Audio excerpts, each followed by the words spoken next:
He isn't just a face on our dollar notes. He actually was an excellent representative who exemplified the positive values of our young nation. He was, in many ways, the solution to Singapore's most pressing problem, a challenge which could have unraveled us from the very beginning.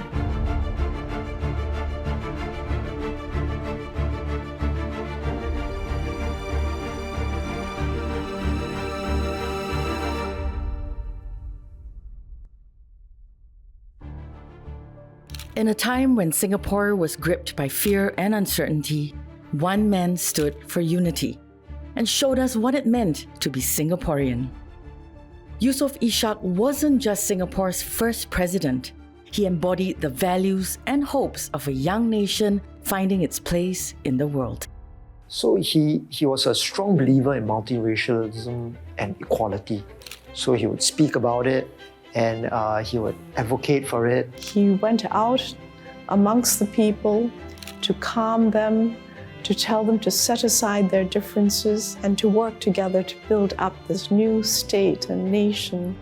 Born in a small village in Perak, Yusof Ishak moved to Singapore with his family in 1923 when he was 13, after his father was posted there for work. He grew up in Singapore and he had very many of the same beliefs, values, and cultural characteristics of someone who grew up in Singapore. He believed in a multiracial society, of equality, of justice, of progress.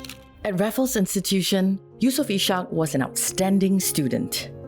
He was good in his studies, he was good in his sports, from swimming to water polo to hockey and other sports. He was even the head prefect at Raffles Institution, showing leadership qualities even as a young man. However, just by a few points, he missed out on getting the Queen's Scholarship. He actually thought of going to England to study law, but his father could not afford it. And really, the only place he could have to further his education was the police academy. So he went to the police academy. But things didn't go as planned for him in the academy in Kuala Lumpur. You see, he had grown up in Singapore.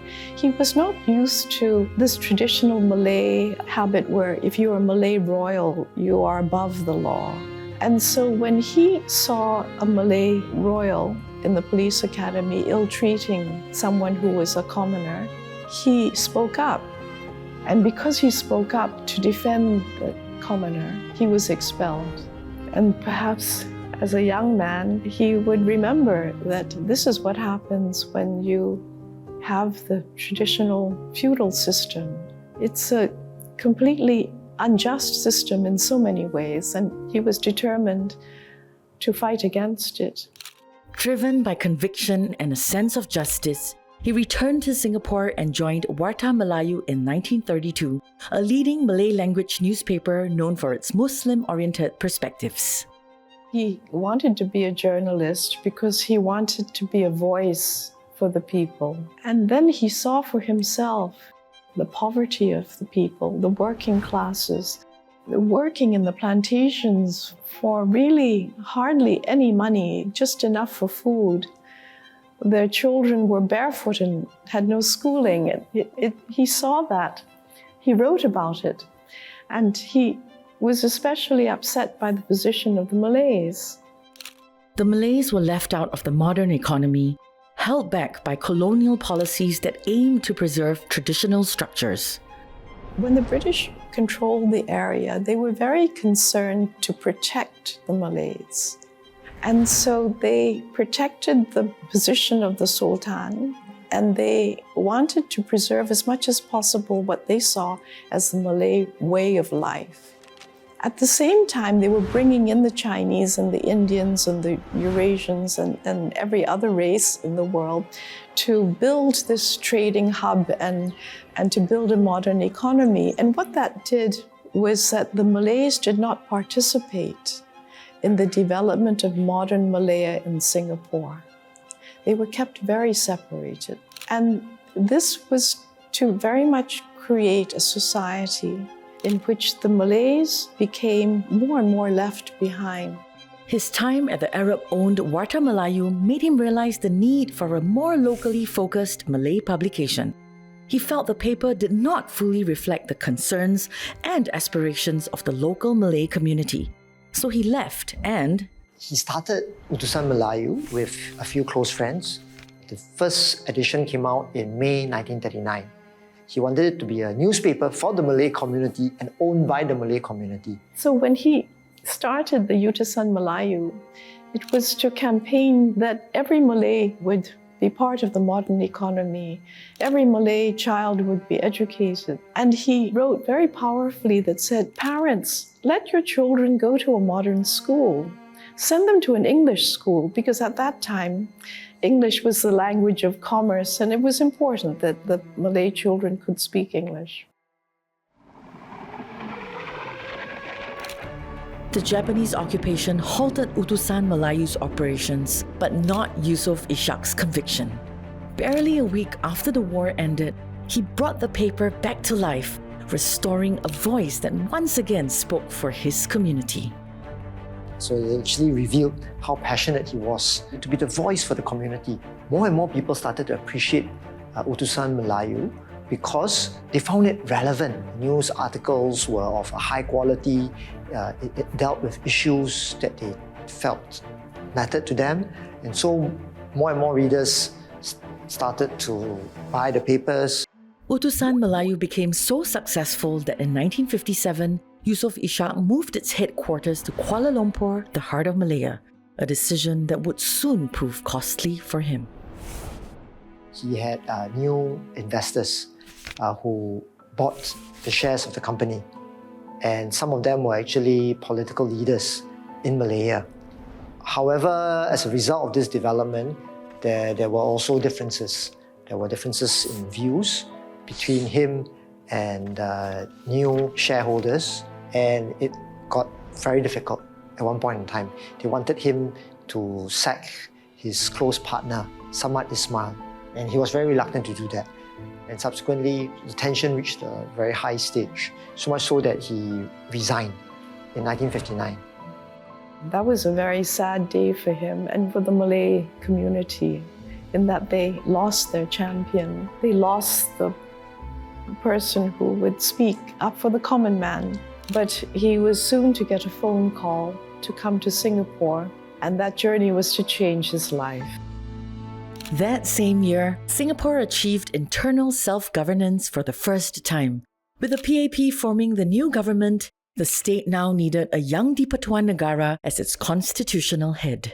At that time, there was a lot of interest in the Malay royal families to become the young Di Pertuan Negara of Singapore. But our government did not want the system of traditional Malay royalty installed in Singapore at all. I went to see the Prime Minister. He asked me what Yusof was doing, so I told him he was unemployed at the moment. And he asked me this question. He was an honest man, wasn't he? I said yes, because if he were any other person in charge of this kind of company, he could have made tons of money. But he never took a cent. And I also told the Prime Minister that when he was travelling on official business for the paper, he travelled in the train, second class, never took a plane between Kuala Lumpur and Singapore. Seeing in him the ideals of the new nation, Lee Kuan Yew turned to Yusof Ishak, a common man who rose on his own merit, to head the Public Service Commission and serve as Singapore's head of state. I think our Prime Minister Lee Kuan Yew trusted him, because through his writing, he knew that Yusof Ishak was very much Singaporean in his values and his belief of a multiracial society, of equality, of justice, of progress. Everything that Lee Kuan Yew himself believed in and fought for, he knew that Yusof Ishak would fight for the same things. Though he wasn't a political leader, he had leadership qualities. By then, also well respected as a leader in the community. He was also seen to be somebody who cared deeply for the people, and he had a good feel of what's happening on the ground. So in that sense, he was in a good position to be a leader of the state of Singapore. After giving it serious thought, Yusof Ishak agreed to take on the monumental responsibility as Singapore's head of state. As head of state, he'll be able to reach out to many more people in Singapore and make a positive difference. I believe that he saw it as his last chance to achieve the mission of his life, to uplift the Malays and make them equal in every way, to give them a chance to be equal in the economy, in education, in their place in society, and all that he hoped that was possible in Singapore. That belief, however, would soon be tested. In 1964, racial riots broke out, revealing just how fragile Singapore's harmony still was. The year 1964 was a very terrible year for Singapore, with 36 people killed because of riots between the Malays and the Chinese. After the riots, he personally visited the kampongs and the villages, walked the streets of Singapore, calming people and telling them, encouraging them, reassuring them, please, let's live together. Let's not allow our emotions to get the better of us. Let's remember that our only hope to be an independent nation and to be a sovereign people is to live together in peace and harmony. But the tensions of 1964 were only the beginning. A year later, Singapore separated from Malaysia, and the new nation entered its most uncertain chapter. It was a time of uncertainty. Of course, there were tensions. The Malays in Singapore were very, very afraid because they felt that in Singapore they were the minority. You can't forget that at that time there were many newly independent countries that were in civil war caused by the seeming impossibility of races to live together in harmony. Amid fear and uncertainty, it fell on Yusof Ishak as the new president to steady the nation and assure its people that Singapore's future held a place for all. I really believe that as a modern Malay, he was the only person who could have played such an effective role to calm the Malays and to reassure them that, look, in independent Singapore, you will not be left behind. In his first speech as the head of state, he actually spoke about the importance of interracial unity and harmony so that we can work towards peace and prosperity. And he lived those words every day. I remember him being very visible, very present in public life. Every day, in every way, he would be out amongst the people. And you could see him not just with the Malay community, but with every community, of every occupation, of every interest. If he went to any event, he would make sure that all the races were represented. I think his example was the most powerful way to bring together the country. Each day brought new faces, new voices, and Yusof Ishak welcomed them all with the same steady grace. General Chu would always tell me that his daily schedule was packed. Everyone wanted to see him. He would say, let's fit them in. I'll manage it. That meant also less personal time with family. And of course, he did it willingly. And it was great that he had a very supportive, caring wife in Puan Noraisha, right? She actually rose to the occasion, right? She took great care of the family and also supported him as our First Lady. Even with a schedule that never seemed to end, his grace and quiet confidence left an impression that stayed with Singaporeans of all ages. I recall every time we had a school open day or a special school festival, he would come. He was a very, very handsome and very impressive man, very big and tall, especially when you were a young kid like me. And also he had a very elegant way of presenting himself. At home, he was admired for his warmth and compassion. But on the world stage, he embodied Singapore's image with dignity, showing what our young nation stood for. And I remember seeing many photographs of him with the leaders of other countries and feeling rather proud of him that we had such a president. He was outward looking. He was very well spoken in so many languages, and in a way he represented what it was to be a Singaporean. His calm, confident demeanor enabled him to engage meaningfully with the leaders of other countries, the officials of other countries. And I think that was certainly helpful in that stage where we are a young nation trying to build relations with others. A few years into his presidency, his health began to fail him, though his resolve never did.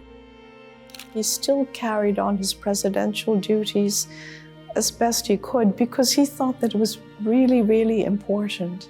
Singapore was still such a new country and people were still feeling very afraid and uncertain and unsettled.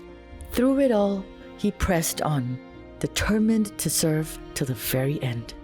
Even when Mr. Lee spoke with him and told him to take it at a slower pace, he was still keen to contribute and to be the president for our people. He would engage the people. So not many people realized that he was actually having serious health issues at that point in time. So it was only in 1970 that the public realized about President Yusof Ishak's poor health when he was hospitalized due to his heart problems.